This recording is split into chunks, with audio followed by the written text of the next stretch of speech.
Hey everyone, and welcome back to another industry report.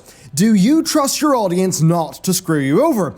Do you trust your fellow fans not to screw over the people who make the games that you like? These are but a few of the questions raised by GOG's very ambitious and extremely customer-friendly new policy. It's one that's got dev split, it's even got some customers and commenters split, and it's a hell of a topic, especially in the context of GOG's business model, this as a Halo policy, and just the topic of what customers are entitled to.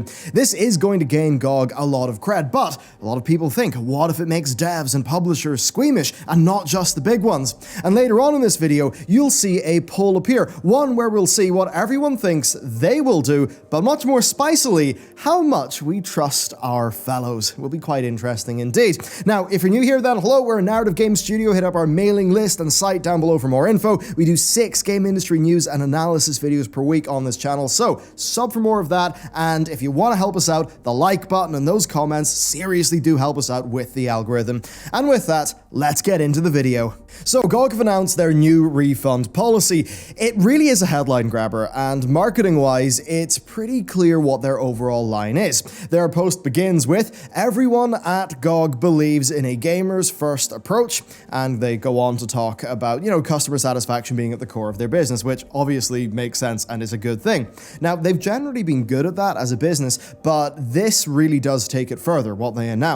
Their new refund policy will last 30 days after a game is purchased, and you'll even be eligible for a refund if you've installed and played the game for whatever amount of time. That's it. So yes, you literally could purchase a game, full price, finish it, and then refund it. In theory. You see, through all of their messaging, they talk about honor, right? They say that this is only possible thanks to the customer's respect of the time and hard work that goes into making games. So yes, that is GOG, in their statement, placing a bet that their users, essentially, when, faced with the ability to finish a game for free if they wanted to, will actually respect the time and work of the devs that, of course, do make their platform, which is a storefront, viable. Now, they do elaborate on this in their FAQ, saying that they are, quote, monitoring the effects of the update to make sure that nobody is using the policy to hurt developers that put their time and heart into making great games, end quote. They also just say that in such cases where somebody's clearly abusing the refund policy, they do maintain the right to deny refunds to those users. Now, this, of course, has made waves across the industry. What's most clear to me, though, is how that it fits into the broader strategy of GOG.com. So, Galaxy 2.0 was a fantastic pro-consumer move that successfully capitalized on dissatisfaction with fractured launchers, especially at the time of Epic exploding. GOG know their audience, obviously. This story is another example of that, but it's one that could have larger implications. Indeed, this goes a fair bit beyond what is normal for refunds, and because of that, it's attracted interest. And what was actually particularly interesting to me is that on, say, r/PC Gaming, the top comment on this story was actually players concerned about the system being abused. So this is such a stark refund policy that it really has got everyone talking. First, the good though, right? You're never going to be screwed over for playing a game for 2 hours and 10 minutes and therefore not being eligible for your standard 2-hour refund like you get on Steam. People not getting arbitrarily screwed over by a timer, that is a really good thing.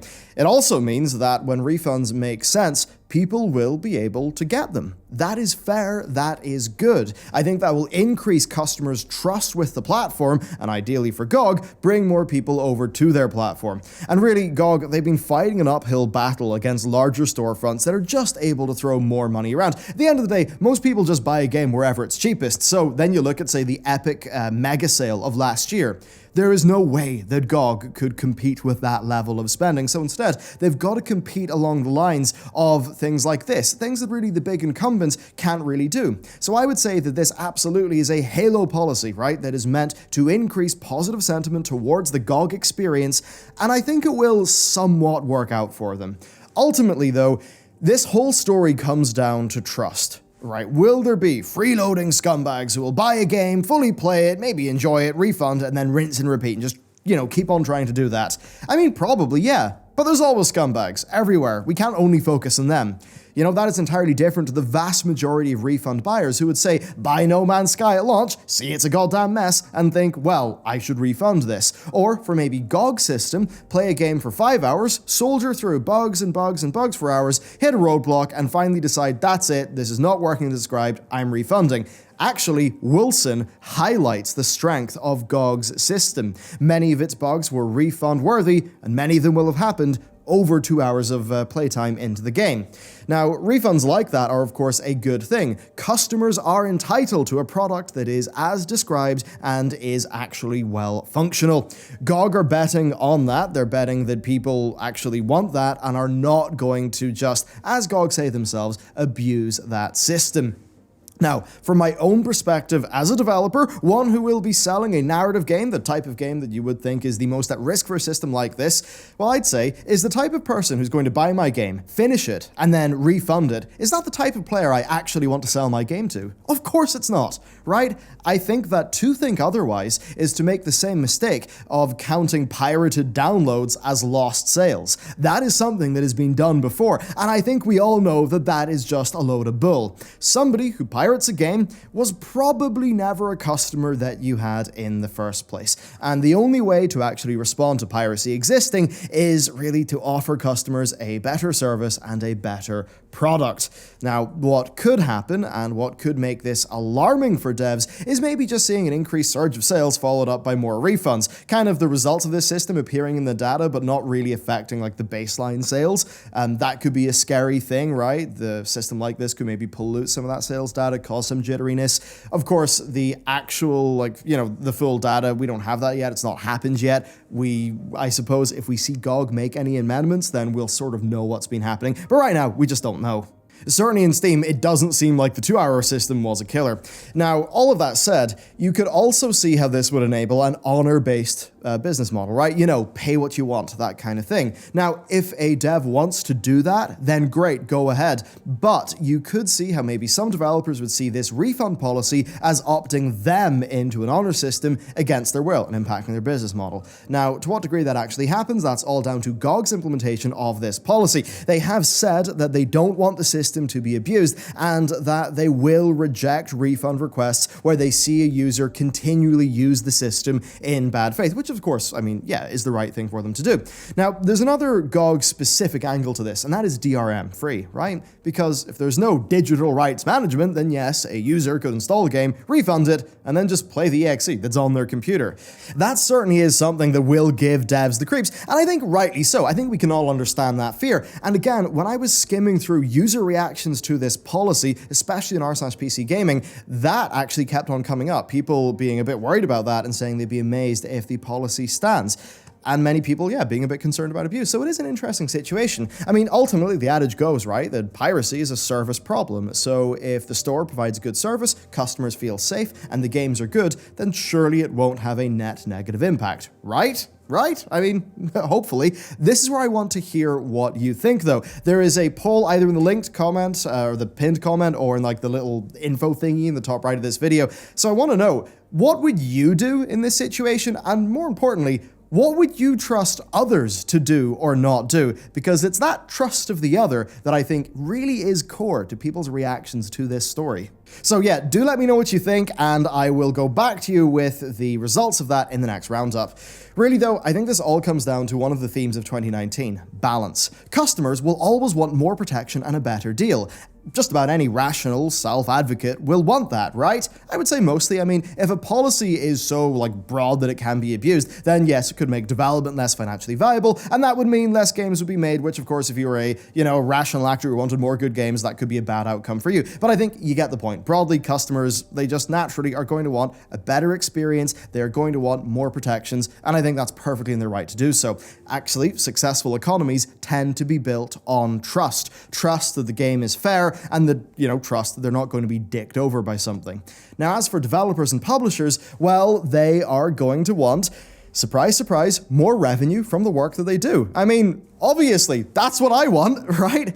they're running a business. They've got staff to pay. And, funnily enough, most of the games that are actually released are from smaller indie teams, smaller indie publishers, and generally those are things that those groups are worried about. It's not just all big EA, big Bethesda. So there is a bit of a push and pull between all of these groups, and I think the best result is a happy balance where the devs get to make enough money from their work to keep on making games and have good lives, and the customers get to enjoy those great games, plus get a fair deal and get robust protections.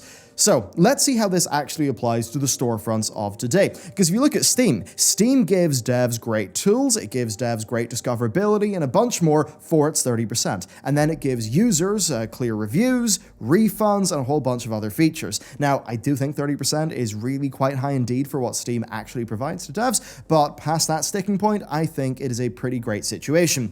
Take Epic. Well, they give devs an incredible deal. 8812 is just so good. But they don't have much for customers, do they? Right now, GOG are not really competing with Epic on rev share, and they do have an exploitable-ish refund policy. Devs might be wary of that. I think most humans are risk-averse, most devs are humans, and that means they're going to, be particularly focused on potential bad things. But, of course, GOG are great for customers, right? DRM-free, a launcher that adds value across your entire gaming experience, and a refund policy that ensures you are never going to get screwed over. You're never going to play a game, and that game will have big problems 3 hours in, and you just can't refund it. What's the middle ground then? Well, I think GOG are actually almost there. I think they probably need to work on a more competitive revenue split, and then they should tighten up this policy. Look, playing a full game and then refunding it is just a scumbag move. If you didn't like it, you should have read the reviews. Equally, playing a game for 4 hours and then being utterly slain by bugs, but not being able to refund because of an arbitrary 2-hour time limit in Steam, well, that's a pretty scumbag situation against the customer.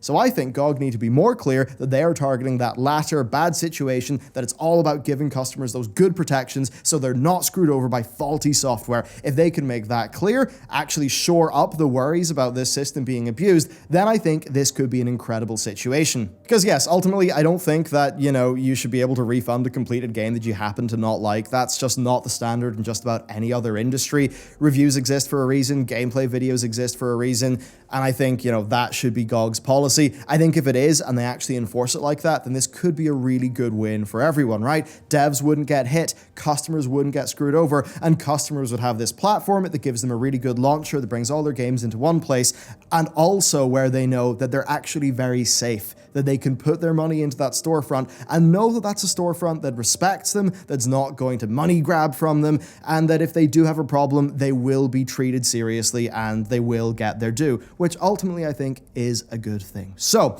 I would love to know, what do you think? Those polls, please do fill in those polls. I think it's going to be super interesting to see what everyone thinks they will do, but also what everyone thinks that other people will do. So that'll be fun. So let me know. There's a video up yesterday. There will be one up tomorrow, so sub for more of that stuff. Like if you enjoyed the video, and I'll see you next time.